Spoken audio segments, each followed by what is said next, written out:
na nakapalagpa ang isang lalaki matapos siyang maaresto ng mga operatiba ng pulisya sa Monreal, Masbate dahil sa paglabag sa Republic Act 10591 o ang Comprehensive Firearms and Ammunition Regulation Act at sa ipinatutupad na COMELEC gun ban kaugnay sa katatapos na halalan. Patrolwoman Jera del Luterte sa balita. Isang lalaki sa Barangay Famoso, Monreal, Masbate dahil sa paglabag sa Republic Act 10591 o ang Comprehensive Firearms and Ammunition Regulation Act kaugnay ng umiiral na COMELEC gun ban alinsunod sa Resolution Number 11067.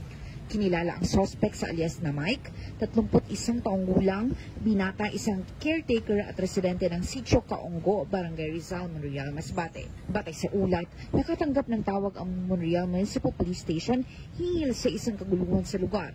Agad rumisponde ang mga tauhan ng pulisya at pagdating sa pinangyarihan ng insidente ay inabutan nilang nasa kustodiya na ng opisyal ng barangay ang suspect. Isinuko ng barangay ang suspect sa mga otoridad kasama ang na-recover na isang caliber 45 Colt MK4 pistol at isang magazine na may lamang 2 bala. Dinala sa Monreal FPS ang suspect at ang mga nakumpiskang ebidensya para sa kaukulang dokumentasyon at pagsasampa ng kaso sa paglabag sa RA 10591 at COMELEC gun ban. Muling pinaalalahanan ng pamunuan ng Masbate Police Provincial Office ang publiko na mahigpit na sundin ang mga umiiral ng batas upang maiwasan ang mga insidenteng katulad nito.